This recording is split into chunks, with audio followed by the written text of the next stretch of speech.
Akhirnya jadi puasa bisa 2 hari yang berbeda. Lebarannya pun juga begitu, bisa jadi 2 atau bahkan 3 hari yang berbeda. Terus gimana cara kita menyikapinya? Ya macam-macam. Saya punya teman tuh Pak, dia tuh golongan minimalis. Kalau Ramadan awal ikutnya yang belakangan, tapi kalau Lebaran ikutnya yang duluan. Ujung-ujungnya puasa 28 hari doang. Arah juga efisien gitu. Tapi kalau Lebaran, nah teman-teman saya yang ustadz ada juga punya aliran ya, perbedaan pendapat itu hikmah katanya. Apa? Ya Lebaran 2 hari dapat undangan khutbah 2 kali. Saya lah dapat amplopnya 2 gitu katanya. Ada juga tuh Pak, jujur dia nanya ke saya, boleh nggak katanya gitu. Ya itu mah tergantung keyakinan masing-masing lah saya bilang gitu kan. Jadi di Indonesia itu memang semua kreatif, semua bikin fatwa.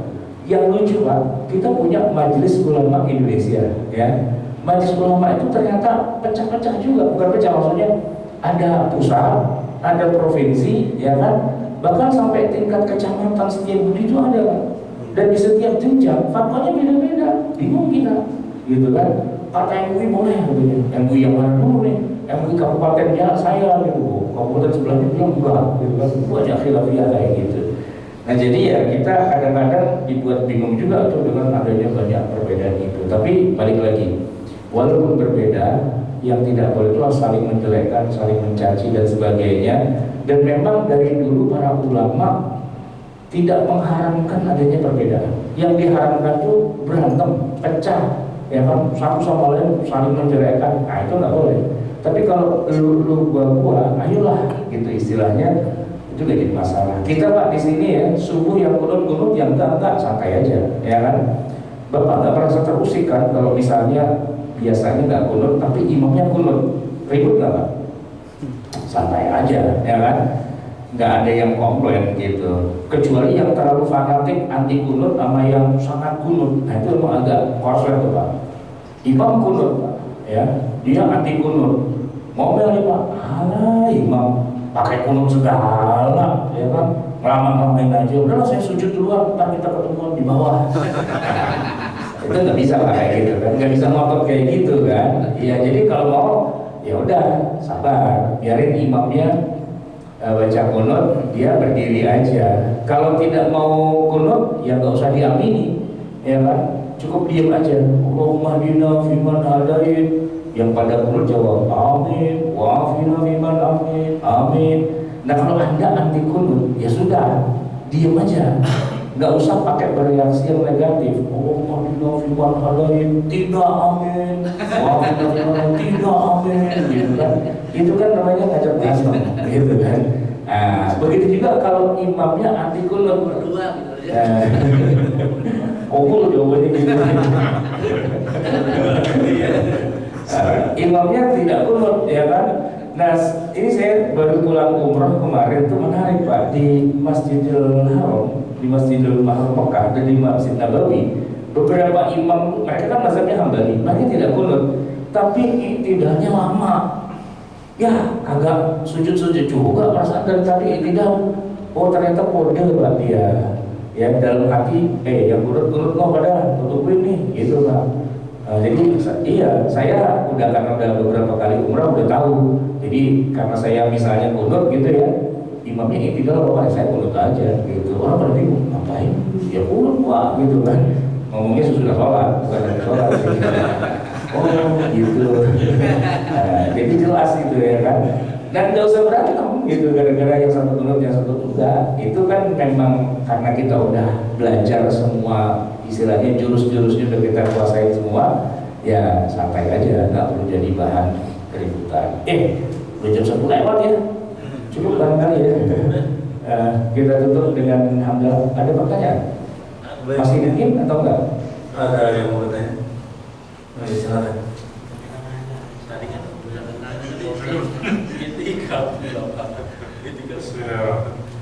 Maaf, belum nanya dari bidang kebanyakan aja. Waktunya kelewatan ya. Saat ini ketika perbedaan tadi kan memang ada jalurnya dan itu mau dibolehkan. yang problem itu tidak apa ada perbedaan-perbedaan yang menurut sebagian pendapat itu bukan perbedaan yang dibolehkan. Contohnya masalah ya mohon maaf ini masalah tahlilan. Itu kan sebagian pendapat mengatakan itu bukan khilafiyah, tapi itu ya bukan khilafiyah yang dibolehkan. Nah, satu lagi tentang tentang partisipasi nyoblos. Itu ada yang boleh katanya mengatakan haram golput.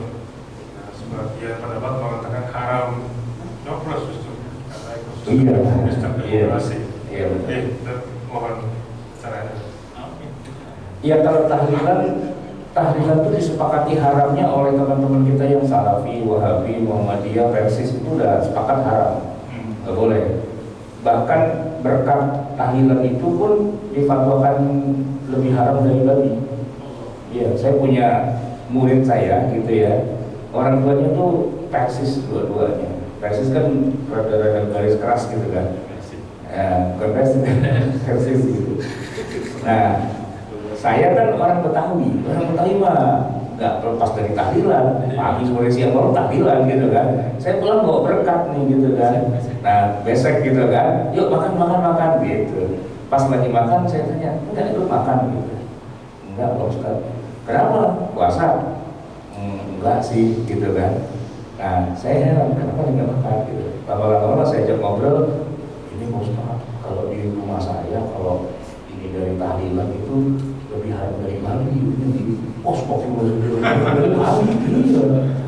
Nah makanya dia nggak pernah tahlilan, tapi karena tetangga kanan kirinya tahlilan, dibawain ke rumahnya. Nggak datang tapi dibawain juga. Itu dimakan nggak?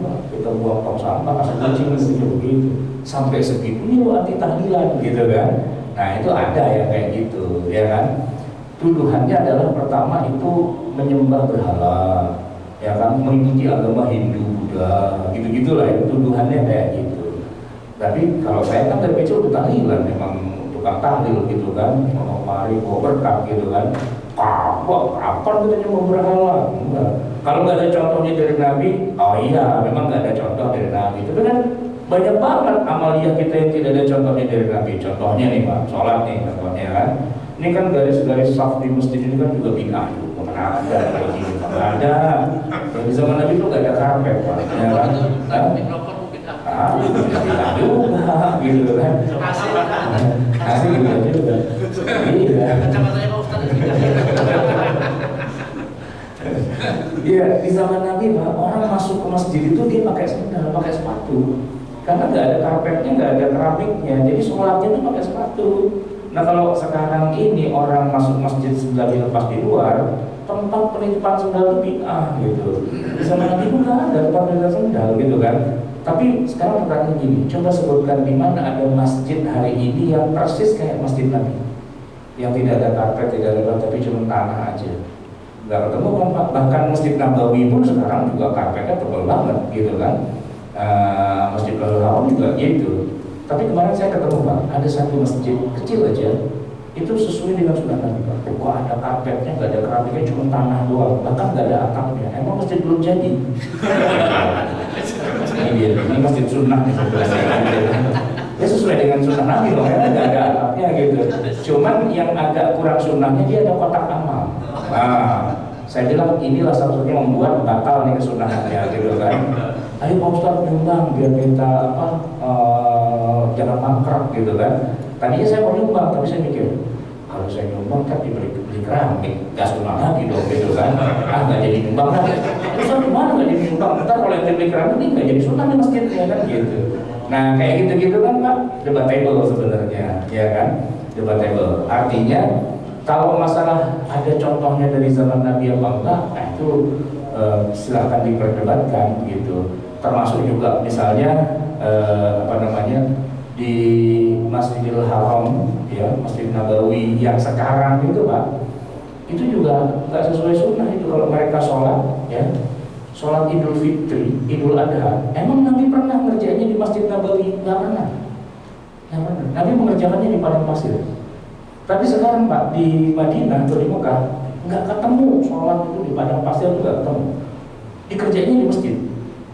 Kira-kira masuk neraka nggak tuh orang pada sholat Idul Fitri itu ada di masjid? Kita di Indonesia malah, nah ini unik Pak.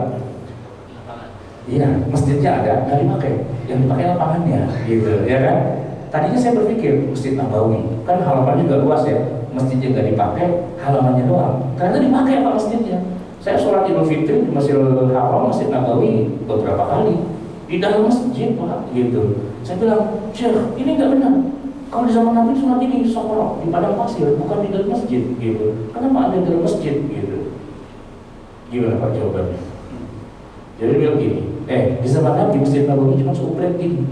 Yang sholat tuh orangnya ribuan, nggak muat. Maka oleh Nabi dicarikan sokorok padang pasir. Sekarang mau orang dari seluruh dunia kumpul muat-muat aja, nggak ada urusan gitu. Nah jadi kan lucunya gini Pak, di Indonesia itu ada orang merasa lebih sunnah daripada orang di Madinah. Ya kan, di Madinah aja santai-santai aja.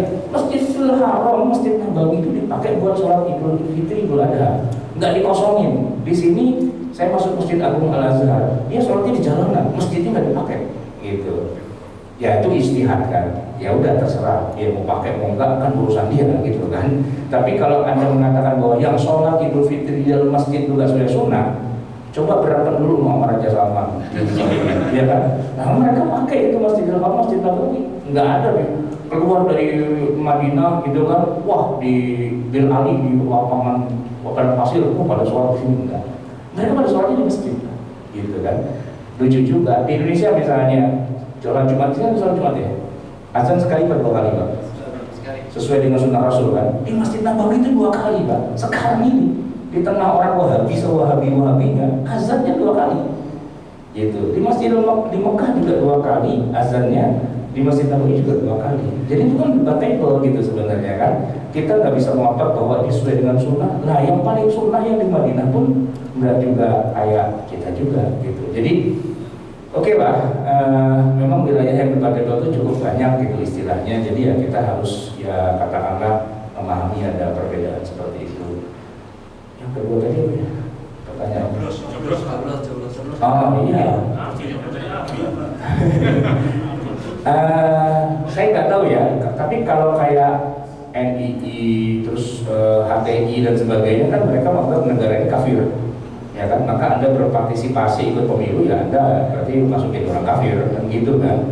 Nah, sementara kalau yang kayak NU, Muhammadiyah, MUI dan sebagainya, enggak, NKRI itu negara kita udah final. Anda tidak ikut nyoblos berarti Anda buang-buang anggaran negara, capek-capek dipersiapkan untuk demokrasi kok Anda nggak ikut gitu kan. Lepas dari masalah nanti yang dicoblos siapa itu bisa beda lagi gitu. Ya dari dulu juga kayak gitu ya kan. Kelompok-kelompok yang katakanlah ekstrim kanan, ekstrimnya di luar dari yang ini ya mereka nggak mengakui kok negara Indonesia, bahkan mereka malah pada mau hijrah ke Suriah, Afghanistan, kemana. Kelompok-kelompok itu ada gitu kan, termasuk HTI yang HTI-nya sudah dibubarin ya, cuman semangat dan rohnya kan kadang-kadang juga masih ada juga begitu kan. Walaupun yang sudah sadar dan sudah ikut nyoblos juga banyak juga sebenarnya gitu kan. Jadi kalau masalah nyoblos nggak nyoblos ya ijtihad juga sebenarnya, ya kan. Kalau saya sih kadang-kadang nyoblos, kadang-kadang nggak, tergantung anunya, pilihannya asik nggak gitu. Karena nggak asik nggak nyoblos gitu kan. Bukan berarti saya anti dengan negara, enggak gitu. Cuman siapa yang mau saya pilih kagak jelas gitu kan misalnya. Tapi kalau yang besoknya insya Allah nyoblos gitu kan, karena udah jelas pilihannya. Pilihannya itu ada 3 kan, ada paslon 1, paslon 2, paslon 3, ya salah satunya lah gitu. Cuman yang saya masih bingung nih, saya mau nyoblos yang anggota DPR. Gak ada yang saya kenal masalahnya gitu Pak, ya kan? Saya kenal, saya punya saudara, cakep banget dia. Saya pasti dukung, begitu dapilnya beda sama saya kan bingung saya. Gak ada di saya dapilnya gitu kan. Yang ada di saya tuh yang ini gambarnya banyak di sini, gak ada yang saya kenal. Wajah doang, ini orang siapa sih, dia paling muncul mulu gitu kan. Saya gak kenal gitu. Jadi ini saya mau coblos apa enggak gitu kan. Nah, gitu. Jadi kalau presiden lah insya Allah semua orang tahu lah ya, ada 3 paslon, pilihlah salah satu gitu kan. Satu aja Pak, pilih Pak. 2 dong. Ya kan Pak Presiden dan Wakil, masa cuma Presiden. milihnya dua-duanya, presiden dan wakilnya. Cuman mau paslon 1 silakan, mau paslon 2 silakan, mau paslon 3 ya silakan juga kan gitu ya kan. Tugas kita bukan menggiring ke 1, 2, 3, nah itu mah pilihan.